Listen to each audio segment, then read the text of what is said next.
नाजरीन, आप देख रहे हैं हमारे यूट्यूब चैनल आगमऊ। मैं हूं नौशाद अंसारी। अस्सलाम वालेकुम नाजरीन, इटावा ज़िला के थाना कोतवाली हल्का के शाहग्राम वाक़ा अड्डा टीला मस्जिद में गुज़श्ता दिनों एक नौजवान का चाकू से कत्ल कर दिया गया था, जिसकी तफ्तीश पुलिस कर रही थी।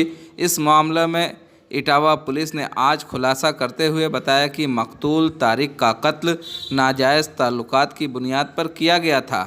कत्ल के 4 नामजद मुलज़िमीन में से पुलिस ने एक मुलज़िम आफ्ताब को गिरफ्तार करते हुए कत्ल किए जाने के सबब का खुलासा किया।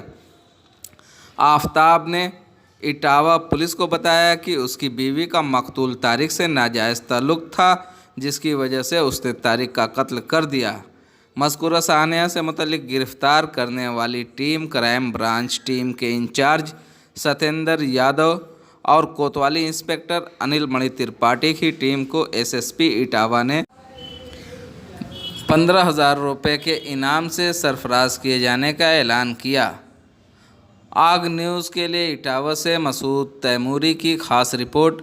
आइए नाजरीन, हम आपको पूरी रिपोर्ट दिखाते हैं। एसएसपी इटावा प्रेस कॉन्फ्रेंस करते हुए किस तरीके से पूरे मामले का खुलासा कर रहे हैं। जनपद इटावा में थाना कोतवाली अंतर्गत एक सप्ताह पूर्व एक व्यक्ति की हत्या की सूचना प्राप्त हुई थी मस्जिद के अंदर से। इस सूचना पर तत्काल कार्रवाई करते हुए मैं अपनी पूरी टीम के साथ वहां पहुंचे थे।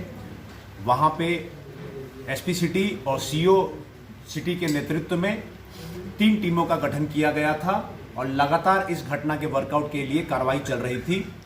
इस घटना में पुलिस को बड़ी सफलता हाथ लगी है। जो मृतक था उसकी हत्या करने वाला जो मेन आदमी था मोहम्मद आफ्ताब, उसको पकड़ लिया गया है। उसने पूछताछ में ये बताया है कि जो मृतक था उसका उसकी पत्नी के साथ में तथाकथित जो इसने बताया है संबंध थे। उस दिन भी उसने इसी तरीके की अवस्था में इन दोनों को देखा और पत्नी को जब टैकल किया तो पत्नी ने ये बताया कि ये युवक जो है उल्टा इसे परेशान करता है और उसके ललकारने पे मोहम्मद आफ्ताब ने मृतक की जो है चाकुओं से मार के उससे हत्या कारित कर दी।